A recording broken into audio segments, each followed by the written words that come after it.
Muy buenos días, vamos con lo mejor de la información deportiva. El día de ayer miles de ciclistas participaron en el medio fondo organizado por el DIF capitalino sobre paseo de la reforma.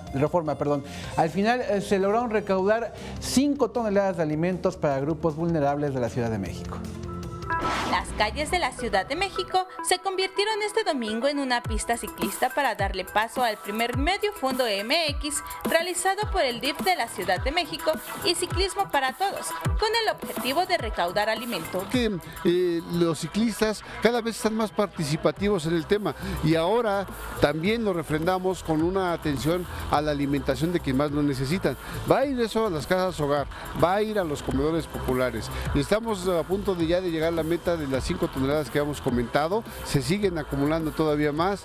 Fueron 3,000 los participantes que en punto de las 6:30 de la mañana tomaron la ruta de 78 kilómetros que comprendió Reforma hasta el Circuito Bicentenario, la Avenida Revolución hasta Río Mixcoac, Avenida Patriotismo, Calzada de los Misterios, la Glorieta de la Raza, Boulevard Puerto Aéreo, Zaragoza, así como el Palacio de los Deportes, Ciudad Deportiva, el Centro Nacional de las Artes, Alberca Olímpica y el deprimido Mixcoac. Para seguir con este programa de recaudación de alimentos, será el 2 de septiembre cuando se realizará también el segundo Gran Fondo CDMX, con causa social en el cual se espera la participación de 10,000 ciclistas, algunos provenientes de otros países, en el cual se espera recaudar hasta 20 toneladas de alimentos.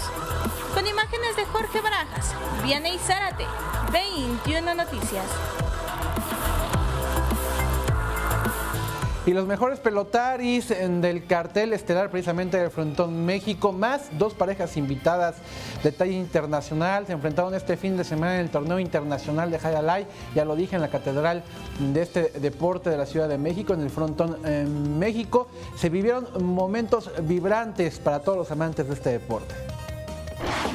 La gran final del torneo internacional de Jay Alay, realizado en el Frontón México, fue un partido de alarido que estuvo a la altura del certamen y en donde la dupla conformada por Goicoechea e Inza se proclamó campeona al superar por 30-27 a los azules, Olarán y Equi. El público asistente al Frontón México pudo ser testigo de por qué Goicoechea ha sido 11 veces campeón del mundo y por varios años considerado el mejor delantero del planeta. Por otro lado, Ira Astorza dio nuevamente una cátedra en el manejo de la derecha y fue parte vital para conseguir con Patsy en la saga azul el tercer lugar del torneo, al superar 30-18 a los rojos, Daniel Inclán e Imanol López. El torneo internacional de Jay Alay, realizado en el Frontón México, se llevó a cabo del 14 al 17 de marzo y enfrentó a 4 duplas del rol estelar del inmueble y 2 parejas internacionales invitadas. Vianey Zárate, 21 Noticias. Parte fundamental para el éxito del Maratón de la Ciudad de México en estos últimos 6 años, considerando el que se va a realizar en este 2018, ha sido el apoyo de distintas fundaciones que han metido precisamente el hombro, sobre todo en esta parte de la colección de medallas, que recordemos que para este año se va a completar ya la palabra México. Es por eso que el Indeporte de la Ciudad de México precisamente tuvo un reconocimiento para estas fundaciones.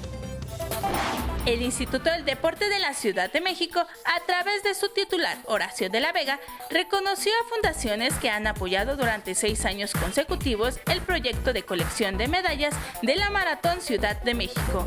En una ceremonia que tenía como objetivo reconocer el papel fundamental que han asumido las fundaciones para apoyar el proyecto de la maratón y colocarlo como uno de los mejores del mundo, de la Vega reconoció a las fundaciones Educación para Compartir, Paola Espinosa y Queremos Mexicanos Activos. El dirigente del deporte capitalino explicó que es muy importante su acción en favor de la sociedad y espera que un mayor número de corredores elija esta opción de inscripción para cooperar en una carrera con causa. Vianey Zárate, 21 Noticias.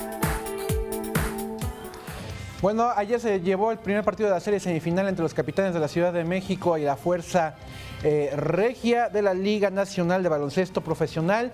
Los capitanes perdían durante todo el partido y en el último cuarto lograron la remontada. Un muy buen encuentro el que se vio ayer en el Gimnasio Juan de la Barrera. Partido dramático que al final gana la escuadra capitalina 69-68. Con esto se ponen adelante en la serie frente a la Fuerza Regia. Hoy el segundo partido ahí en el Gimnasio Juan de la Barrera. Ayer lució lleno, se agotaron los boletos. Ya veremos para esta noche también si los capitanes van a llenar su inmueble. Por lo pronto ganan el primer juego de la serie a la Fuerza Regia. Y vamos a ver los resultados de la jornada número 12, el clausura 2018 de la Liga MX. Nos entregó estos resultados. Santos Laguna gana en casa del Puebla y es superlíder de la competencia. Tijuana y Morelia empataron a 1. Aquí en la capital del país, Cruz Azul y Pumas, los dos dando muchas penas a sus aficiones, 1-1. 3-1 le gana el Monterrey al Querétaro. El América pierde el invicto, cayó en casa 2-1 frente al Toluca, que es sublíder general ya. Chivas prácticamente se despide ya de la temporada, 0-0 frente a los Tigres. Y ayer Veracruz le gana 3-1 al Atlas, su rival directo en la lucha por no descender. Aún así parece difícil que los tiburones vayan a poder salvar la categoría. Y bueno, compañeros, ya para despedirnos les voy a presentar este video. Siempre les he presentado ya varios videos aquí de freestylers, sobre todo europeos, ¿no? Franceses, que hay muchos que van, conviven con estrellas, hacen mil cosas. Hay pocos mexicanos y uno de ellos precisamente es este muchacho que vamos a ver. Es Brian, tiene 21 años y tiene algo muy peculiar, padece síndrome de Down. Y a pesar de eso, hace este tipo de cosas, algo que la verdad, y soy sincero, ni yo lo puedo hacer. No, bueno. Brian fue elegido precisamente como, digamos, estandarte, como figura. Estas imágenes que estamos viendo son parte de un promocional que ha grabado Brian a propósito de que este fin de semana arrancó en Guadalajara un torneo que es el Nórdica de fútbol para niños Down. Y esta es la imagen de este torneo y este es precisamente parte de la promoción de este torneo. Recordemos que el próximo 21 de marzo precisamente se conmemora el Día Mundial con síndrome de Down y bueno, muy a propósito viene Brian, este freestyler mexicano nacido en Guadalajara, Jalisco. Pues esto habla de inclusión y la otra, como bien dices, creo que lo hace mejor que muchos de los que estamos aquí. Muchísimo. Yo no puedo hacer lo que hace Brian, tiene una gran capacidad. Es la información.